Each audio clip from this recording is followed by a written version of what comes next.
In this video, we're talking about the tropics as we will have our third tropical depression forming at any moment. The National Hurricane Center projects this cyclone will make landfall somewhere around Louisiana on Saturday. Then, we're also looking at multiple instances of severe weather in the Midwest and Ohio Valley.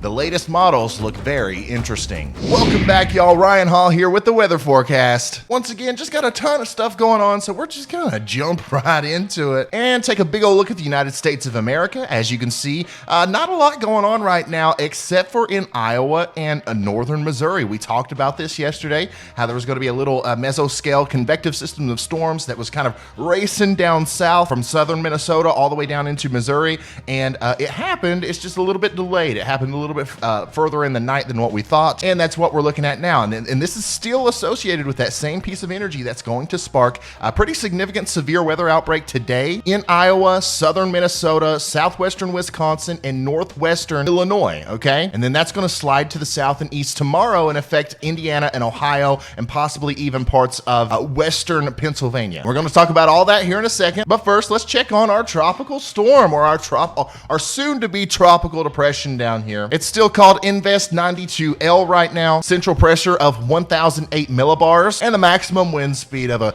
gnarly 30 miles an hour right now. But as you can see, this is a very unorganized system. It's pretty much taken up a lot of the Yucatan Peninsula and the southwestern portion of the Gulf of Mexico. But what we're expecting to happen is later today and into tonight, as this tracks north a little bit, it's going to become a little bit more organized. You're going to see some convection around the center of circulation, and that's where we will see whether or not it's going to strengthen enough to become a tropical storm before it makes landfall. And the models have been all over the place trying to tell us where they think this thing's going to make landfall, and I think they're starting to narrow it down a little bit. Let's take a look at the weather models to check that out. All right, this is the GFS ensembles, and it shows us all these different weather models and where they project that the storm's going to go. We call this spaghetti plotting, okay, because it looks like a bunch of little spaghetti noodles are coming out here, and that shows us where each model projects the center of circulation to go as we go into the future. And if you can remember, just a couple days ago, the vast majority of the models kept the storm down the Gulf of Mexico and allowed it to dissipate. And then the next day, a lot of them took it north, but a lot of them were taking it closer into the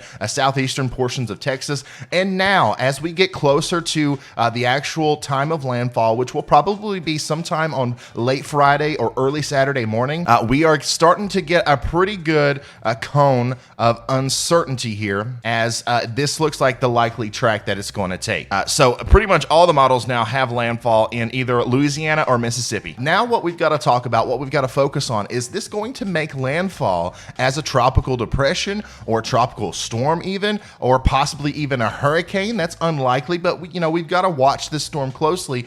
These things, especially in the Gulf of Mexico and the position that it's in, can rapidly intensify given the right circumstances. So we've got to watch those circumstances. We've got to watch the atmosphere, and that's what I'm going to be doing here. And make sure you stay subscribed and stay tuned so that I can update you each day as we go forward. All right, now we're looking at the NAM model, and we're actually going to track this thing on our simulated radar just to give us a better idea of where this storm's going to go and what the impacts may be as we go forward. If you want to keep up with the date and time, it's always going to be displayed right there above my head. As you can see, our storms down there in the Gulf of Mexico are going to rapidly start to organize into a circulation of storms around that low pressure center. Got some convection enhanced cyclogenesis going on here, and the fact that it takes place so close to the coast here makes it a little iffy.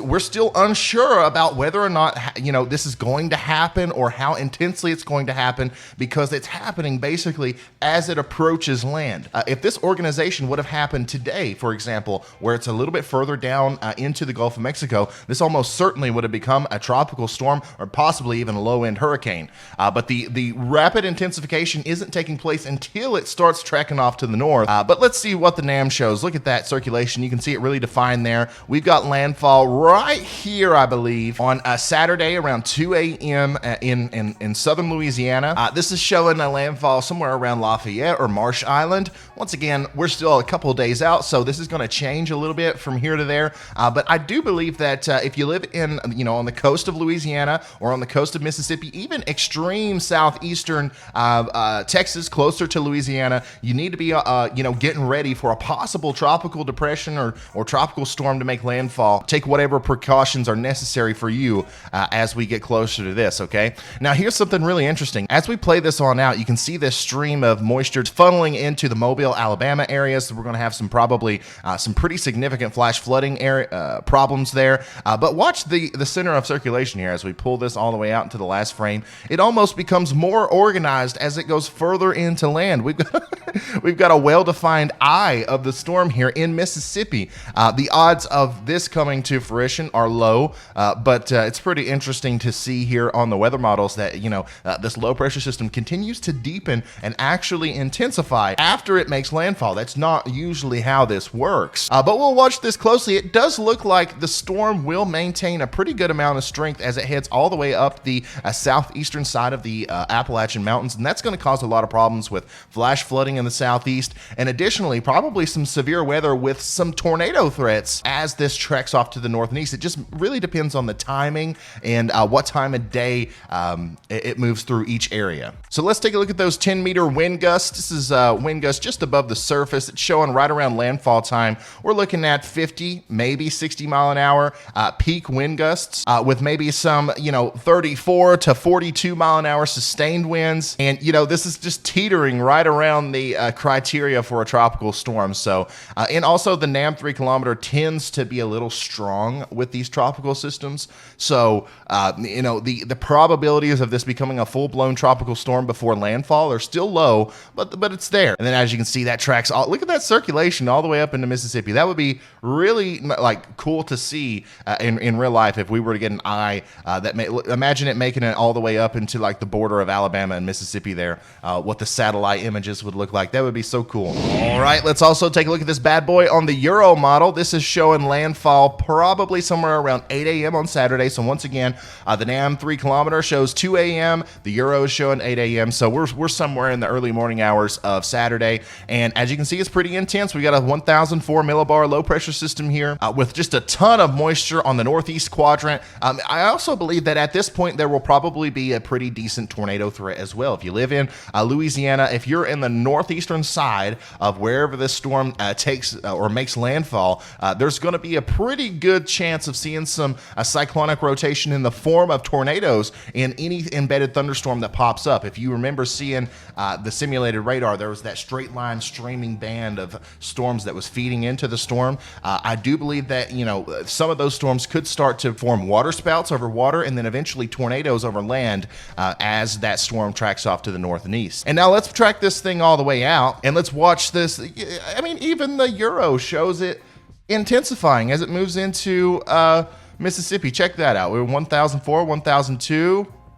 1,002. At this point, 5 p.m. on Sunday, we could be talking about some severe weather in southeastern Alabama and much of Georgia, maybe even portions of South Carolina and North Carolina. Now, Tennessee, eastern Tennessee, according to the Euro model, you're going to be south of the low pressure system, which means this is mainly going to be a rainmaker for you, maybe some gusty winds. But if you want to be south of that line, if you're looking for severe weather in a situation like this. So let's keep pushing this forward. Look at that, 999 millibars. It's intensifying even more. It's going to be very rainy and stormy through much of this area as the storm moves through. And once again, we're going to have that daily isolated threat for tornadoes because of the way that this storm is oriented. But once again, I think the main threat here is going to be rain. I mean, let's take a look at the forecasted rainfall numbers and yeah, we're talking about widespread 5 or 6 inches of rain through much of Alabama, southeastern Tennessee, northern Georgia, northwestern South Carolina, southwestern North Carolina, that area right there. You're under the bullseye for some pretty heavy rain. And this area in particular is pretty concerning because right there, in the Appalachian Mountains, if you get this much rain, and especially in a short amount of time, there's going to be very significant problems with flash flooding because the mountains, right? The mountains allow for these rainfall totals to just slide down into the valleys and just cause really bad flash flooding problems. So get ready for that. All right, now let's talk about that severe weather threat today over here in the Midwest and Ohio Valley. As you can see, we've got our little mesoscale convective system. The remainders of it, according to the NAM 3 kilometer, kind of scooting on through. That's going to die out pretty quick. And then we're going to watch for late tonight, 8 p.m., 9 p.m. We're going to watch for more storms to form up here. Now, a couple days ago, I talked about how if these storms formed later in the nighttime, I think that the threat for tornadoes goes down a little bit. Now, we still have a 5% chance of tornadoes, according to the Storm Prediction Center out here.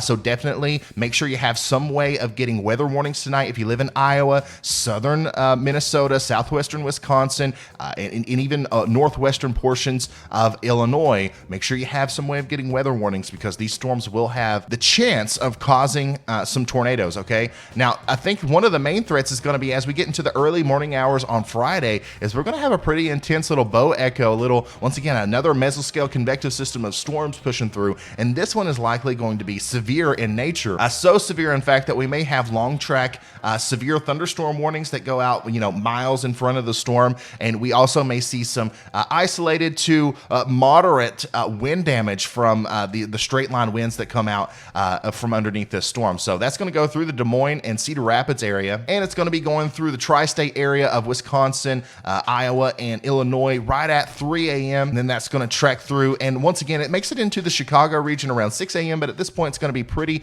significantly weakened. Once again, if any of these storms passed over you in the past little bit, you've got a small threat for tornadoes, but the main threat's going to be those straight line damaging winds. And then this right here is also going to fade out once again. As we get into Friday, now we're looking at another situation where we get another area of severe weather. This one actually looks more impressive to me. I'm more concerned about Friday than today. If you live in Ohio or if you live in Indiana, make sure you're ready for some big time storms tomorrow. Once again, we have a 5% chance of tornadoes in some portions of Ohio tomorrow, but the biggest threat by far is going to be long track bow echo squall line thunderstorms causing widespread wind damage, okay? So let's check this out on the simulated radar. You can see that coming together pretty well right there at 7 p.m. on Friday. We've got a very strong line of very intense storms plowing down through Indiana and Ohio. Let's put this out to 8 p.m., 9 p.m. You can see that's just kind of diving straight south because there's such a cool pool of air that's formed behind it that's kind of just, pushing it that way. And a lot of times that's how some of our biggest wind events happen. So I wouldn't be surprised at all if we saw a lot of severe wind reports coming out of Ohio and Indiana tomorrow. And look at this, even as we get into 11 p.m., 12 p.m., a lot of these strong winds are going to make it into northern Kentucky, Cincinnati, and maybe even Greenup, Kentucky, around the Portsmouth, Ohio, Ashland area, anywhere that's along this bowed section of the line. That's, you're looking at some very strong winds coming through, maybe in excess of 58 miles an hour, possibly even in excess of 60 or 70 miles an hour.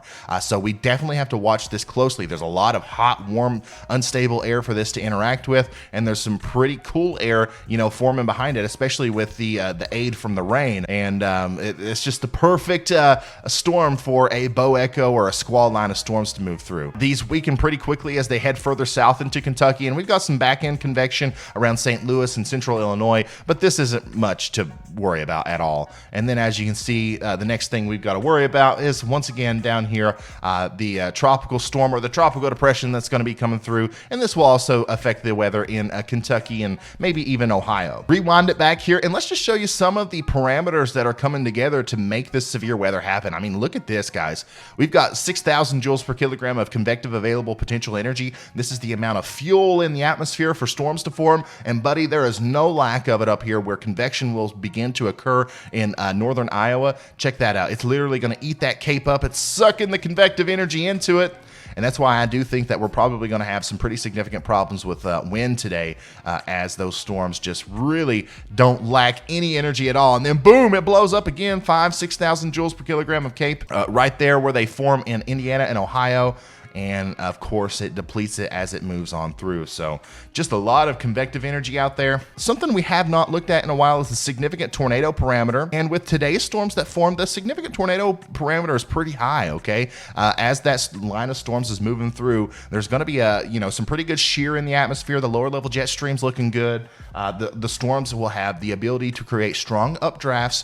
So the significant tornado parameter is pretty high. The only problem is, the only reason I believe there may not not be a widespread tornado outbreak and maybe the winds are going to be the main threat is because the mode of the storms are going to be linear in nature. They're not going to be multicellular or supercellular. So if we can get a supercell thunderstorm pop up by itself somehow in this system today, we're definitely going to see a very high chance for tornadoes in wherever that storm forms. As you can see, that significant tornado parameter moves off to the south and west with the storms, but it's quite a bit lower tomorrow after the storms form. Maybe right when they first start forming around 6 or 7 p.m. on Friday, we'll have a little bit of a higher chance of tornadoes in northern Ohio. But once again, I really think the main threat out here is going to be those straight line damaging winds, okay? So make sure you are on the outlook or on the lookout for that. All right, that's all the weather talk I have for you today. Thank you so much for watching, guys. I really appreciate you sticking with me.